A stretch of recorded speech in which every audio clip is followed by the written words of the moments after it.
qui manque aujourd'hui et qui manque d'autant plus que le redoublement est interdit.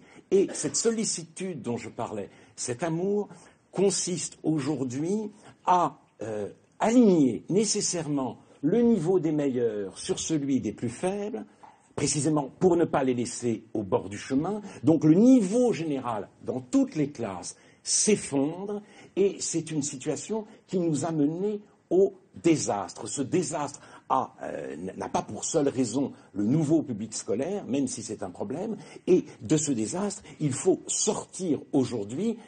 Peggy parlait des maîtres comme des hussards noirs, svelte, sévère, sanglé, svelte, bon, je ne sais pas, sévère, c'est pas mal, non pas parce que c'est de la méchanceté, mais parce que c'est, comme vous disiez, de la rigueur. L'école, aujourd'hui, manque singulièrement de rigueur. Laurence Decoq, la rigueur ou la sévérité bienveillante, vous signeriez dès demain?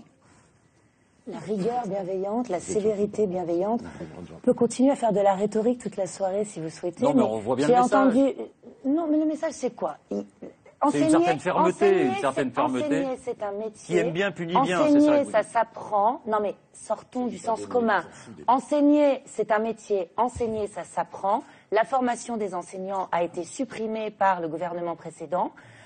Lorsqu'on est dans une classe, évidemment que le savoir instaure un rapport d'autorité, un rapport de respect, un rapport de... Vous pouvez mettre tous les mots que vous voulez. Évidemment qu'on enseigne des textes qui sont des textes issus des Lumières. Oui, on a parfois des difficultés à enseigner un texte de Voltaire, à enseigner un texte de Diderot. Oui, et on a des outils, ça s'appelle pas de la démagogie, ça s'appelle de la pédagogie. On a des outils pour enseigner ces textes-là. Et ça marche. Et on ne brade pas les savoirs. Je suis désolée, vous annonnez ça depuis les années 80. C'est faux. C'est faux, on ne brade pas les savoirs. Les professeurs font leur métier, il y en a qui ont effectivement des difficultés. Les jeunes enseignants ont des difficultés, c'est vrai. La formation est déficiente, c'est vrai.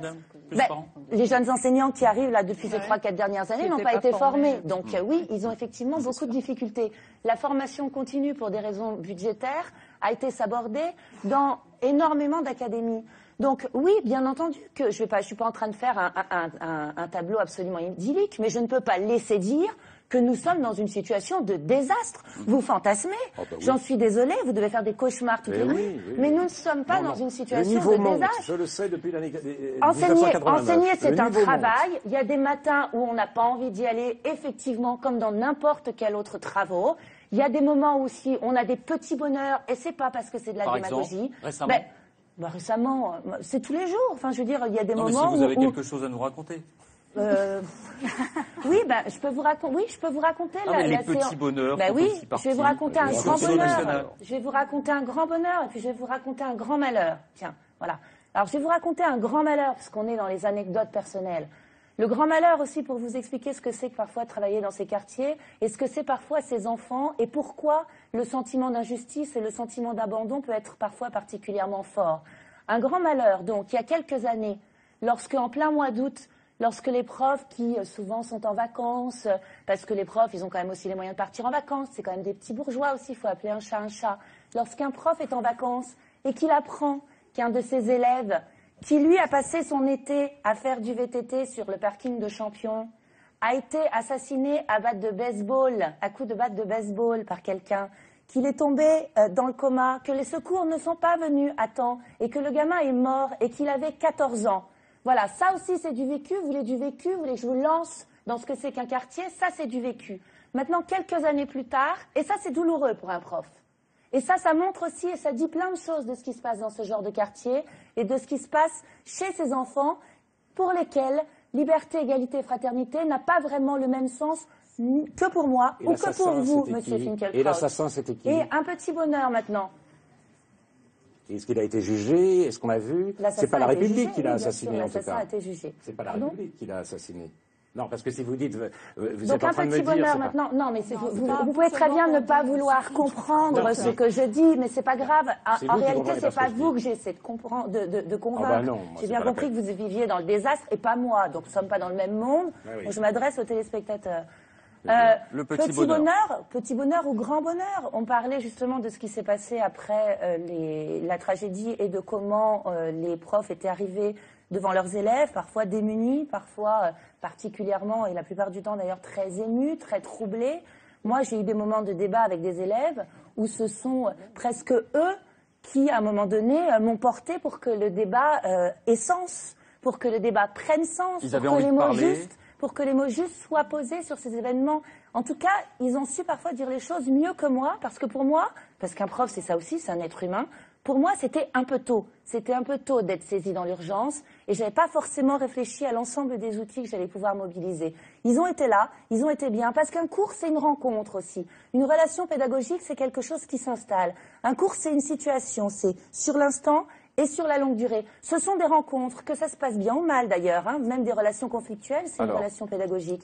Mais je veux dire, à partir de là, on ne peut pas dire que c'est impossible de faire cours dans les banlieues, qu'on sabote, qu'on apprend que du rap, et que gna gna, et qu'ils ne parlent pas français à la maison. Mais quand ils parlent danois chez eux, vous dites pas, oh mon Dieu, c'est un handicap ce bilinguisme. Quand ils parlent allemand, quand ils parlent anglais, quand ils sont américains, tout de suite c'est un atout. Ah, mais quand ils parlent arabe, oh là là, mon Dieu, alors là c'est sûr qu'ils vont droit vers l'échec scolaire. Non, je suis désolée, mesurez vos mots, vous pouvez pouffer, mais c'est vrai.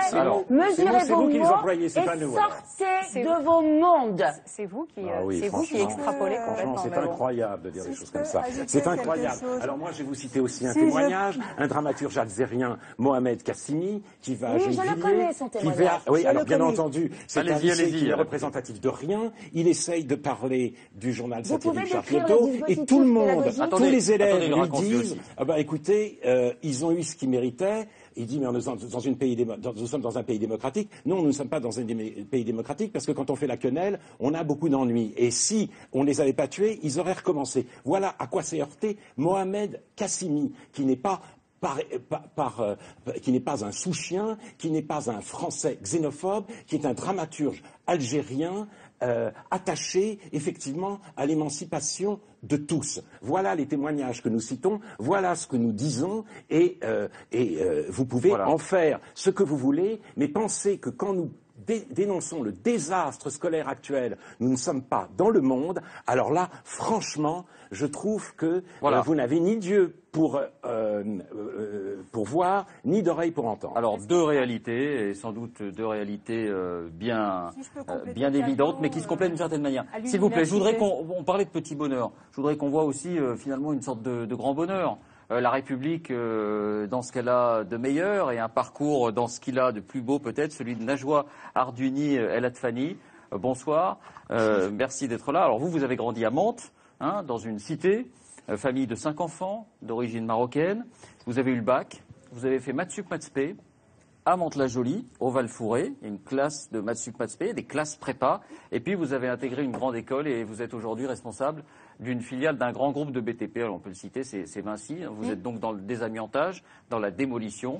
Enfin, vous avez connu une grande réussite, et je voudrais que vous nous disiez, au fond, où est-ce qu'elle a pris ses racines, cette réussite. Je crois que vous parlez d'abord beaucoup, justement, de vos parents, mais aussi de l'école républicaine. Oui, bonsoir. Effectivement, je crois qu'il y a plusieurs choses qui permettent des réussites. Et encore une fois, on peut mettre plein de définitions sur le mot réussite, mais il y a plusieurs composantes. Et évidemment qu'il y a l'implication des parents, ça c'est indéniable. Mais alors c'est-à-dire, racontez-nous comment ça se passait chez vous. C'est surtout un cadre familial idéal, et tout le monde n'a pas la chance parce que les événements de la vie ne le permettent pas toujours. Mais vos parents étaient fortunés, cultivés? Non, absolument pas. Je suis vraiment dans les histoires de ces familles de parents immigrés arrivés dans les années 70. Donc un père ouvrier qui travaillait beaucoup, comme le soulignait madame, une mère au foyer, très présente effectivement, et qui nous a appris très tôt, qui a insisté sur l'importance de l'école républicaine. Pourquoi? Qu'est-ce qu'il y avait en elle qui faisait qu'elle avait compris l'importance de l'école? Alors d'abord certainement une histoire personnelle, parce qu'elle-même n'a pas eu la chance d'y aller, et donc ça c'était un de ses regrets. Et ensuite elle avait compris que pour s'en sortir, il fallait passer par là. Et donc elle disait, votre vrai salut, ce sera votre diplôme. Donc il est impératif, quoi que vous fassiez dans la vie, c'est d'abord d'avoir un diplôme. Ça a été le cas aussi de vos frères et sœurs? Oui, effectivement, on a tous mené des études de front. En tout cas, aux yeux de nos parents, on est une famille qui a réussi, c'est sûr. Est-ce qu'il allait de soi pour vous que vous alliez faire ces études supérieures? Est-ce qu'à l'école, vous avez tout de suite compris que ce serait ça? Est-ce que vous avez tout de suite compris comment fonctionnait le système éducatif français aussi? Alors, d'abord, il y a quand même parfois où on a des prédispositions, donc on est doué à l'école, on l'est moins, voilà, ça joue aussi. Moi, j'étais une élève plutôt studieuse, j'aimais ça. Mais j'ai assez vite compris qu'effectivement, pour que cette image aussi des gens issus de l'immigration ne soit plus celle que l'on a trop vue, en tout cas avec les médias nous ont trop montré, il fallait aussi que ça passe par la réussite et il fallait montrer cette réussite. Et aujourd'hui, moi je suis présidente d'une association qui s'appelle le Club 21e siècle et qui s'évertue, fort de ses 300 membres, à démontrer que la diversité c'est une richesse pour la France, que la singularité culturelle c'est une véritable force. Mais surtout, on commence d'abord par expliquer qu'on est citoyen français avant tout.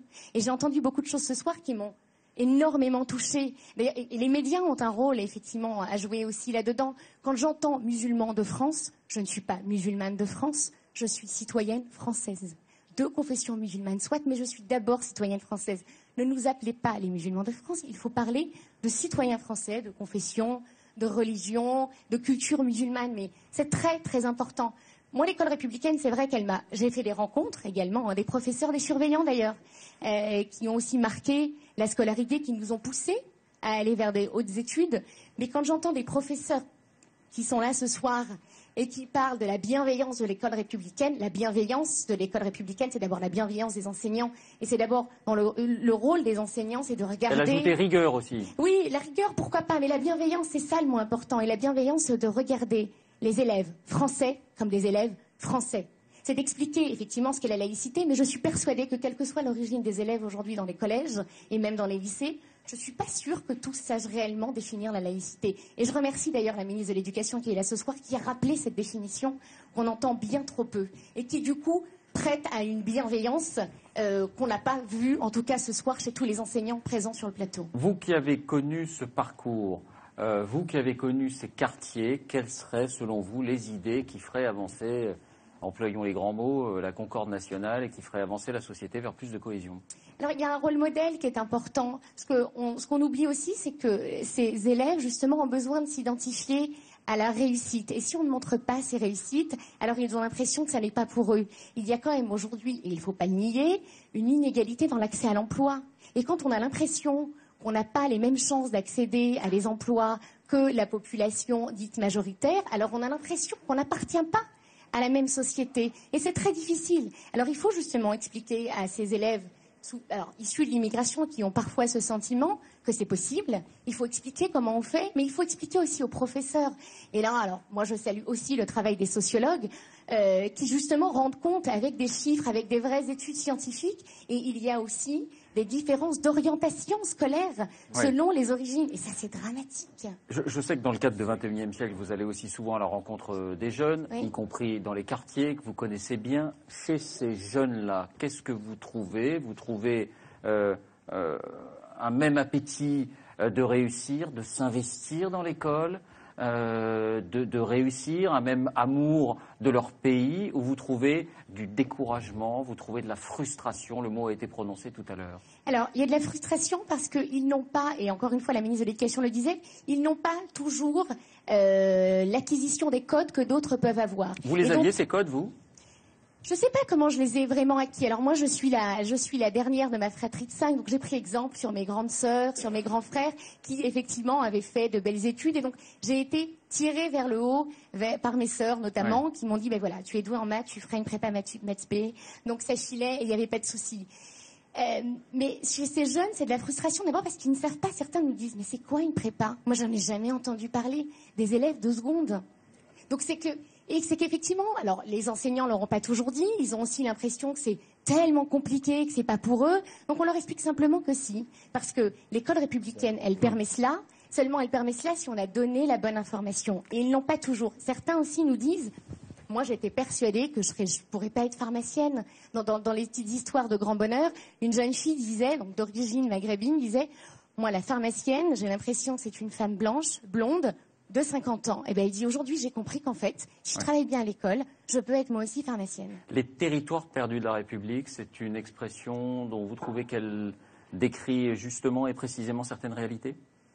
Ce que je crois surtout, c'est qu'il y a eu beaucoup d'erreurs qui ont été faites par le passé. L'urbanisation n'a pas été optimale, alors on essaie de la travailler, mais quand j'entends aussi qu'il y a une forme d'auto-ghettoisation, non, la réalité, c'est qu'il y a des quartiers où les loyers sont peu chers, des quartiers où les loyers sont très chers, et simplement, c'est aussi le rôle de la République de rétablir cet équilibre. C'est le rôle de la République de faire en sorte que cette mixité sociale existe. Alors on peut se cacher derrière l'auto-ghettoisation, mais c'est faux. Et à l'inverse, le refus des valeurs du pays, la contre-société d'une certaine manière, vous la constatez aussi parfois chez ces jeunes? C'est pas un refus, c'est simplement une incompréhension des valeurs. Comment voulez-vous que certains jeunes comprennent réellement les valeurs quand ils ont l'impression qu'il existe simplement une inégalité dans la société? Ils ne comprennent pas. Et c'est en ça que l'école doit leur réexpliquer qu'ils appartiennent, parce que c'est très tôt que ça commence, ils appartiennent à cette société. C'est ça le projet républicain. C'est de réunir tout le monde avec une véritable égalité des chances et véritable égalité d'accès à l'emploi, d'accès au logement. Et ça, je crois que c'est primordial. Juste encore, il y a un point qui me semble important aussi. On parlait de ce rassemblement du 11 janvier. J'ai beaucoup entendu, on n'a pas vu, et monsieur le maire qui est présent le dit, j'ai pas vu beaucoup de jeunes issus des quartiers. C'est quoi un jeune issu des quartiers? Comment vous le voyez qu'il est issu des quartiers? Ça n'est pas écrit sur son front, vous n'en savez rien. J'ai entendu aussi, j'ai pas vu beaucoup de jeunes issus de l'immigration. Les personnes issues de l'immigration, ça représente 10% de la société française. Quand vous avez 4 millions de personnes dans la rue, expliquez-moi comment vous voyez les 10%. On aurait voulu, dans un inconscient collectif, que cette marche, en tout cas pour certains, soit plus colorée qu'elle ne l'est. Mais c'est simplement purement et simplement mathématique. Et il ne faut pas avoir fait maths pour le comprendre. 10% de 4 millions de personnes dans les rues de la France, eh bien, c'est simplement le résultat de ce qu'on a vu. Ils étaient là, nous étions là. Et il ne faut absolument pas continuer à mettre en avant ces espèces de rumeurs qui courent. Encore un point, quand j'entends, moi, au journal de 20h, qu'on nous prend un couple en exemple, n'est-ce pas? Et qu'on nous dit, c'est un musulman marié à une Française, c'est dramatique, monsieur Pujadas. Ça n'est pas un musulman marié à une Française, c'est un Français musulman marié à une Française qui est peut-être pas musulmane, qui est peut-être catholique. Mais le poids des mots est très, très important. Dont acte, ne nous c'était ramenez une Française pas catholique. Uniquement à cela. Merci pour l'attention précise. Merci beaucoup. beaucoup. Vous avez raison, il compte beaucoup et c'était pas très heureux. Je voudrais que on se dirige vers la fin de cette émission. Je voudrais simplement vous demander à chacun une idée, une envie ou une mesure qui permettrait de prolonger le sursaut du 11 janvier et de faire que cette France se sente mieux avec elle-même. Alain de Fickelkraut, je vous vois peut-être pas d'humeur très allante, mais triste parce que j'ai entendu, parce que si vous voulez, je pense que quand je parlais de séparatisme territorial et culturel, ce sont des pauvres qui se séparent d'autres pauvres, ce que remarquait d'ailleurs Christophe Guilluy. Voilà la situation que nous avons héritée. Je pense que tout, peut-être pas tout d'ailleurs, que les problèmes peuvent commencer d'être résolus si on regarde la réalité en face. Il s'est opéré avec ces carnages, puis cette manifestation, un grand moment de dévoilement. Alors tout ce que je demande, c'est qu'on ne remette pas le voile trop tôt au nom des meilleures intentions. Voilà, c'est tout ce que j'ai à dire. Barbara Lefebvre. Pour moi, d'abord, c'est la question de la laïcité. La laïcité n'est pas juste une valeur, c'est une norme de droit. Donc voilà, moi je considère que l'école de la République doit d'abord aussi être une école laïque pour justement, encore une fois, ne pas assigner nos élèves, qui sont d'abord des élèves, à leur identité supposée ou auto-revendiquée, ou qu'un enseignant pourrait s'imaginer qui est celui de son élève au nom d'un patronyme quelconque. Justement non, nous les enseignants qui sommes attachés à la laïcité, nous considérons que les élèves que nous avons devant nous sont d'abord des individus qui ne sont justement pas assignés à leur identité supposée. Et ça, c'est fondamental. Donc pour moi, la laïcité, c'est vraiment la valeur et la norme de base qu'il faut retravailler et d'une façon peut-être un petit peu plus combative que ça ne l'a été jusqu'ici. Monsieur Mamoun. Oui, effectivement, moi j'approuve effectivement l'idée d'un combat pour la laïcité. Mais quelle laïcité? Est-ce que c'est une laïcité anticonfessionnelle ou multiconfessionnelle? Est-ce qu'il s'agit de stigmatiser des gens toujours en sous-entendant qu'ils sont de confession musulmane, et donc rentrer dans leur jeu parfois, qui est de vouloir provoquer à travers cet étendard de l'islam et d'attirer l'attention vers eux. Mais certes, c'est condamnable.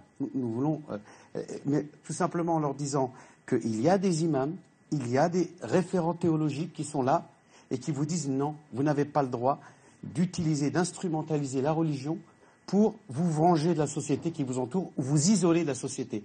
Au contraire, l'islam, qui est votre conviction intime, doit au contraire vous permettre de bien vous enraciner dans vos convictions, mais en même temps de bien vous émanciper et d'être un acteur, on va dire, positif et qui contribue aussi à l'essor et au développement de la société dans laquelle il vit. Monsieur Lemoine, une envie, une idée, une mesure qui améliore les choses. Pas de mesure particulière, je souhaiterais seulement que l'on puisse se mettre d'accord sur la réalité telle qu'elle est, qu'on la cantonne à ce qu'elle est, et que l'on puisse progressivement dégoupiller, décortiquer les choses telles qu'elles se présentent, et que l'on arrête, au nom de pas d'amalgame, de dire que les choses n'existent pas. Elles existent peut-être microscopiquement, mais elles produisent des effets, des fois, très importants, et que la réalité, je souhaiterais qu'effectivement ces événements nous permettent d'ouvrir les yeux, de se dire les choses, de confronter s'il le faut les points de vue, mais en tout cas, c'est collectivement que nous trouverons les solutions, ce n'est pas J'espère que ça s'est passé ce soir, cette confrontation des points de vue,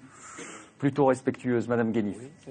Oui, je pense qu'il est sans doute important de tirer la leçon de ce qui vient de se passer en admettant que l'injonction à l'intégration qui a été imposée à des générations, non pas de Français issus de l'immigration, mais de descendants de migrants, parce que nous n'en sommes plus à être issus de quelque chose, hein, nous appartenons à la fois aux liens qui nous attachent à nos familles et en même temps à la société dans laquelle nous décidons de nous engager. Donc l'injonction à l'intégration, telle qu'elle s'est pratiquée depuis une vingtaine ou une trentaine d'années, a fait le lit des discriminations, a fait le lit des frustrations, a fait le terreau aussi, a été le terreau de toutes les formes de radicalisation. Pourquoi ? Parce que toutes les fois où on appelle quelqu'un à s'intégrer, en fait, on veut faire la démonstration qu'il n'en présente pas les signes et qu'il n'en est pas capable. Donc cette forme d'indignité nationale qui n'a cessé d'être opposée aux descendants de migrants, aux Français d'ascendance migrante et coloniale, c'est quelque chose qui a détruit en fait les liens sociaux et qui a générer en fait des gueules cassées de la République. Elles existent, ces gueules cassées de la République. Aujourd'hui, il faudrait parvenir enfin à comprendre que ces personnes sont égales aux autres, qu'elles sont différentes des autres dans leur égalité, qu'elles ont une liberté d'expression à égalité avec les autres, même si parfois elles contestent effectivement les principes de la République ou qu'elles contestent les dérives de la République telles que nous la connaissons. Et je ne pense pas que ce soit la laïcité qui soit la seule réponse aujourd'hui. Je pense qu'effectivement, il va falloir un sursaut politique, une capacité à repolitiser les problèmes de la France et notamment le problème endémique que constitue le racisme. Djigui Diarra. Écoutez, Monsieur Pujadas, moi je prônerais la fraternité, le respect d'autrui. Je pense que avec ces notions-là, on pourra construire quelque chose. Il faut donner suite à ce qui s'est passé le dimanche 11 janvier, ou à la manifestation en soutien au Nigeria. Il y a un proverbe africain qui dit « Tant que le chasseur racontera l'histoire, le lion sera toujours perdant ». C'est à nous de raconter notre prochaine histoire, ensemble, peu importe la couleur, peu importe l'origine, peu importe d'où l'on vient. Et ne pas vivre dans le monde de la peur comme certaines personnes ici. Je ne vais pas les nommer, je ne vais pas leur faire de pub. Laurence Decoq. Oui, moi j'aurais 3 vœux. Ah. Oui, j'aurais 3 vœux pour ma République, bonus, justement, puisqu'on parle de la République. Le premier, c'est que je voudrais que dans l'école de la République, les élèves ne rêvent pas d'être milliardaires, mais rêvent de pouvoir agir collectivement dans la société dans laquelle ils s'apprêtent à entrer en tant que futurs adultes. Le second, c'est que je voudrais une République qui, enfin, redistribue également les richesses pour permettre justement à ces territoires de la pauvreté de disparaître. Et puis le troisième, c'est que je voudrais une République qui ne remplit pas ses prisons avec des enfants. Najat Vallaud-Belkacem, c'est à vous que revient la lourde charge d'exprimer votre vœu, votre souhait, en dehors de ce que vous avez proposé aujourd'hui, pour que le sursaut du 11 janvier continue de faire souffler l'esprit d'unité sur la France. Oui, absolument. Je vais essayer de le faire souffler encore, cet esprit, en vous disant qu'il y a un point sur lequel on est tous d'accord sur ce plateau. c'est que ce qui pose problème, c'est quand même la relégation sociale, territoriale. Ah, ça la ségrégation aussi, quand même. La ségrégation, certains considèrent que c'est du fait des populations elles-mêmes. Certains en font la cause unique. D'autres considèrent que c'est du fait de politiques publiques qui n'ont pas été assez menées. Mais on est tous d'accord pour dire que c'est problématique qu'il y ait ce séparatisme social en France et qu'il faut absolument le combattre. Eh bien, j'espère que vous serez tous à mes côtés lorsque, dans quelques temps, je mènerai une action résolue pour favoriser la mixité sociale dans les collèges, pour revoir la carte scolaire, pour faire en sorte, en effet, que le ministère de l'Éducation nationale prenne toutes ses responsabilités dans les affectations des élèves. Vous allez revoir la carte scolaire ? Oui, nous allons y travailler avec les collectivités locales. Et ça n'est pas un sujet simple, mais je crois qu'aujourd'hui, nous devons aborder ce sujet de façon beaucoup plus résolue que nous l'avons fait par le passé, et que beaucoup de choses se jouent au collège, moins à l'école primaire, au collège.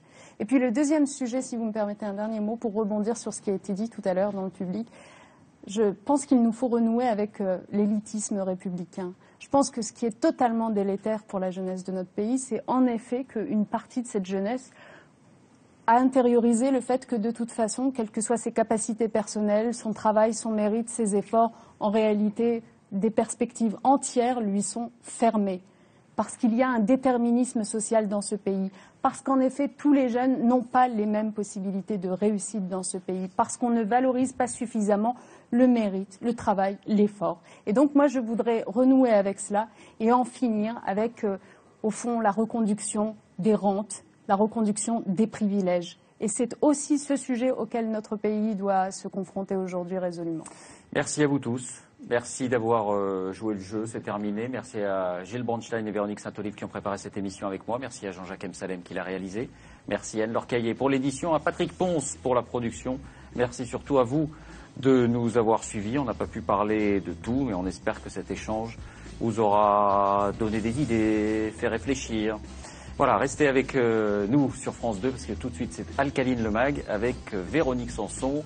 Vive la politique, surtout quand elle touche à ce qui nous unit. Et on se retrouve dans 3 semaines avec Emmanuel Macron. Merci, bonsoir.